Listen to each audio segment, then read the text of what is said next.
বাংলাদেশি কর্মীদের জন্য মালয়েশিয়ায় মাল্টিপল এন্ট্রি ভিসা সুবিধা চালু হওয়ার কথা বলেছেন প্রবাসী কল্যাণ ও বৈদেশিক কর্মসংস্থান মন্ত্রণালয়ের উপদেষ্টা আসিফ নজরুল। মঙ্গলবার রাতে নিজের ফেসবুক পেজে একটি পোস্টে একথা বলেন তিনি। আসসালামু আলাইকুম।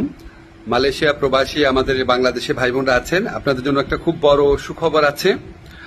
আপনারা হয়তো ইতিমধ্যে খবরটা পেয়েছেন, তবু আবার কনফার্ম করছি যে মালয়েশিয়াতে যারা বাংলাদেশের আমাদের শ্রমিক ভাই বোনরা আছেন তাদের জন্য মালয়েশিয়া সরকার মাল্টিপল এন্ট্রি ভিসা দিবে, এই ঘোষণা দিয়েছে।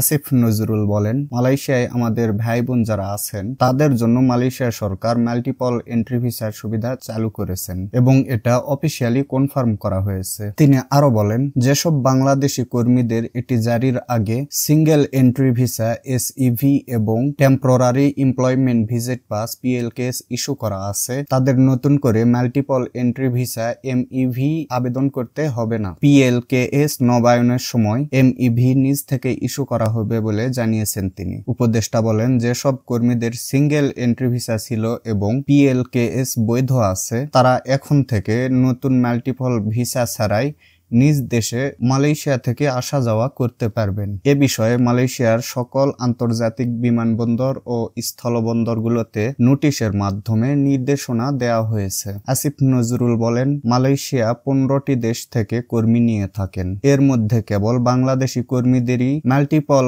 এন্ট্রি ভিসার পরিবর্তে সিঙ্গেল এন্ট্রি ভিসা দেওয়া হচ্ছিল। এ কারণে বাংলাদেশি কর্মীদের বহু ভোগান্তির মধ্যে পড়তে হয়েছে। মাল্টিপল এন্ট্রি ভিসা চালু হয়, তারা এখন স্বস্তি পাবেন। আজকের নিউজ এতটুকুই, তো দেখা হচ্ছে পরবর্তী কোনো নিউজে।